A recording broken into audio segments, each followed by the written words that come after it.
Good morning. आज के hello 16 August. এই যে সবুজে ভরা আমাদের ছোট্ট বাগান, এখানে অনেক রকমের জবা গাছ আছে। এই জবা গাছটা হচ্ছে পুনে ভ্যারাইটির জবা গাছ। এটা হচ্ছে পিঙ্কের ভিতর একটু রানী কালারের একটা আভা রয়েছে। এইটা কালকে আনা হয়েছে। এটা হচ্ছে একদম লাইট ইয়েলো আর বাটার ইয়েলোর মধ্যে হোয়াইট একটা পোর্শন রয়েছে। এটা হচ্ছে পঞ্চমুখী জবা। এইটা হচ্ছে লক্ষ্মী জবা। দেখো কত কুড়ি এসেছে। আর এই অ্যালামন্ডারটা আমার একদম পছন্দ হয়নি। তখন আমি যখন এনেছিলাম কুড়ি অবস্থায় ছিল, বুঝতে পারিনি রঙটা। ফোটার পর আমার একদম ভাল লাগছে না। আর এই অ্যালামন্ডা হচ্ছে ইয়েলো বুশি ভ্যারাইটিস অ্যালামন্ডা। এটা হচ্ছে নর্মাল যেরকম হয় চন্দন জবা, দেশীয় সেই জবা। এই অপরাজিতাটা দেখো কি সুন্দর। এটা হচ্ছে আমার ফেভারিট। আরেকটা অপরাজিতা গাছ আছে, আরেকটা নয় দুটো, তার মধ্যে একটা গাছে হয়েছে। সেটা হচ্ছে এই যে দেখতে পাচ্ছ, এই অপরাজিতাটা হয়েছে।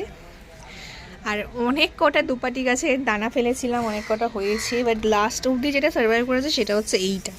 এর টপটা একবার দেখাই, আর গোড়াটা এই যে এইরকম করে রয়েছে। বৃষ্টি পড়েছে তাই এখন জল জমে রয়েছে। আর এই এক বেগুন গাছ। বেগুনগুলো খেতে না ভালো হলো, অন্তত 3 থেকে 4 কিলো তো বেগুন আমরা খেয়েই ফেলেছি। আর আমার মায়ের সাধের কচু গাছ, এটা মুখী কচু গাছ। আর এই নয়নতারাটা যা ফুলটা তোমার পড়ে গেছে। তো এই নয়নতারাটা আমার বাবার দোকানের পাশে হয়েছিল, যেটাকে আমি রেস্কিউ করে এনেছি।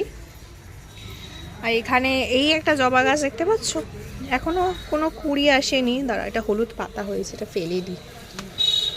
দুটো হলুদ পাতা হয়েছে, এই যে হলুদ পাতা হয়েছে। এই জবা গাছটা হচ্ছে গিয়ে তোমার কি কালার যেন হ্যাঁ, এটার নাম হচ্ছে রানী রাসমণি। এটা খুব বড় সাইজের একটা জবা গাছ, জবা ফুল হয়, যেটা হচ্ছে একদম এই হলুদটার থেকে ডিপ একদম, যে বলে কাঁচা হলুদ, ওই কালারের জবাটা হয়। তার মধ্যে লাল আর সাদার আভা থাকে। এটা হচ্ছে আবার একটা চন্দন জবা। হ্যাঁ, এই যে অপরাজিতার সাথে যেটা আছে, এটা হচ্ছে একটা লাল জবা ফুলের গাছ। কুড়ি আছে কি না, কুড়ি তো এখন দেখতে পাচ্ছি না। আর এই যে এইটা খুব সুন্দর একটা পুনে ভ্যারাইটি, এটা জবা ফুল। এটা একদম ঠাসা লাল রঙের, রক্ত জবার মতনই কালারটা হয়, খুব সুন্দর। এখানে আমার হলুদ পাতা হয়েছে। আর এই গাছটা হচ্ছে গিয়ে তোমার অরেঞ্জের মতো ডিপ রানি কালার। আর এই যে গাছটা,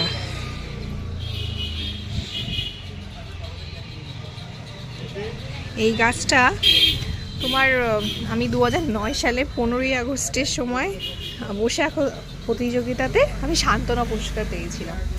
ব্যাস, এই হচ্ছে আমাদের ছোট্ট বাগান। এখানে একটা কারি পাতা গাছও আছে। তো এটাই হচ্ছে আমাদের ছোট্ট বাগানের ছোট্ট বিবরণ।